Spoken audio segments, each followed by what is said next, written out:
নমস্কার বন্ধুরা, চিংড়ি বাটা দিয়ে এই পটলের রেসিপিটা খেতে দারুণ লাগে। গরম গরম ভাতে আর কিছুই লাগবে না। চলুন আজকের রেসিপিটি দেখতে থাকুন। আর এটা একদমই কম সময়ে হয়ে যায়। এই রেসিপিটি বানানোর জন্য পটল নিয়েছি কয়েকটা। আপনারা পটলের পরিমাণটা বাড়িয়ে কমিয়ে নিতে পারেন। তারপর পটলগুলোকে এভাবে ছুলে নিতে হবে। এখানে কোনো রকম ছাল ছাড়ানোর দরকার নেই। এইভাবে ছুলে নেওয়ার পর দু সাইড এভাবে কেটে নেব। তারপর মাঝ বরাবর কেটে নিচ্ছি। দেখুন এভাবে প্রত্যেকটা পটল কেটে নেব। পুরো রেসিপিটি আপনারা দেখতে থাকুন। এই রেসিপিটা খেতে কিন্তু দারুণ স্বাদের হয়। এবার এগুলোকে ধুয়ে নেওয়ার পর এর মধ্যে দিয়ে দেবো হলুদ গুঁড়ো আর দিয়ে দেবো পরিমাণ মতো লবণ। এবার পটলটা ভালো করে লবণ হলুদটা পটলের মধ্যে মাখিয়ে নেবো আর 5 মিনিট এটাকে রেখে দেবো। কড়াইয়ের মধ্যে তেল দিয়েছি। তেলটা যখন ভালোভাবে গরম হয়ে যাবে পটলগুলোকে প্রথমে আমি ভেজে নিচ্ছি। মিডিয়াম টু হাই ফ্লেমে এগুলোকে নাড়াচাড়া করে ভেজে নিতে হবে। পটলটা এদিকে ভাজা হতে থাক। এদিকে একটা মিক্সিং জার নিয়েছি, এর মধ্যে মশলা করে নেব। এখানে নিয়েছি একটা গোটা পেঁয়াজ ছোট ছোট করে কেটে নিয়েছি, দিয়ে দিলাম একটা বড় টমেটো আর দিয়ে দিলাম দুটো কাঁচা লঙ্কা। এখানে আদা আর কয়েকটা রসুন কোয়া নিয়েছি আর এখানে খোসা ছাড়ানো চিংড়ি মাছ নিয়েছি। বেশি চিংড়ি মাছের দরকার নেই, কয়েকটা 8-10টার মতো চিংড়ি মাছ নিয়েছি। অল্প পরিমাণ জল দিয়ে একটা পেস্ট বানিয়ে নেব। এদিকে পটলটা ভাজা হয়ে গেছে, তুলে নিচ্ছি। একটু এরকম লাল লাল করে ভেজে নিতে হবে। সব পটলগুলো আমি তুলে নেব। সব পটলটা তুলে নেওয়ার পর অতটা তেলে আমি রান্না করব না, কিছুটা কমিয়ে নিয়েছি। এবার ওর মধ্যে দিয়ে দিলাম কয়েকটা গরম মশলা আর একটা তেজপাতা।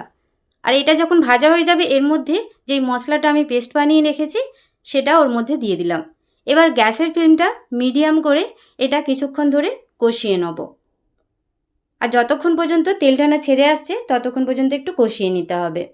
আমার চ্যানেলে আপনি যদি নতুন হয়ে থাকেন প্লিজ আমার চ্যানেলটি সাবস্ক্রাইব করবেন আর পাশে থাকা বেল আইকনটা পুশ করে দেবেন আমার নতুন ভিডিও পাওয়ার জন্যে।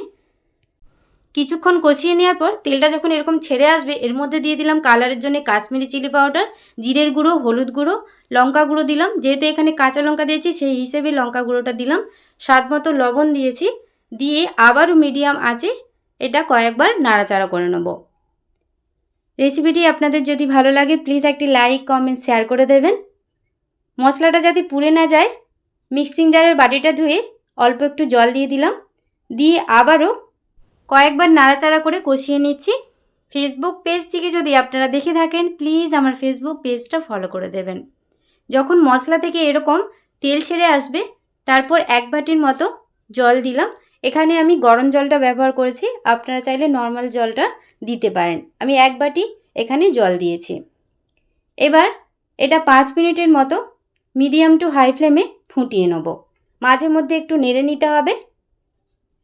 এবার দিয়ে দেবো ভেজে রাখা পটল, দিয়ে আবারও কয়েকবার নাড়াচাড়া করে নিচ্ছি। আবারও 5 মিনিটের মতো ফুটিয়ে নিচ্ছি। কয়েক মিনিট ফুটে যাওয়ার পর এইরকম অবস্থায় যখন চলে আসবে তখন আপনারা এই অবস্থায় নামিয়ে নিতে পারেন যদি আপনারা একটু ঝোলঝোল খেতে চান। আমি এখানে 2 থেকে 3 মিনিট আবারও মিডিয়াম টু হাই ফ্লেমে ফুটিয়ে নিয়েছি। দেখুন এরকম গ্রেভি ভাব যখন চলে আসবে এবার গ্যাসের ফ্লেমটা আমি অফ করে দিলাম। এবার এটা নামিয়ে আপনাদের দিকে দেখাচ্ছি। দেখুন কত সুন্দর হয়েছে। গরম গরম ভাতে কিন্তু দারুণ লাগে। একটা প্লেটের মধ্যে নিয়ে আপনাদের দিকে দেখাচ্ছি।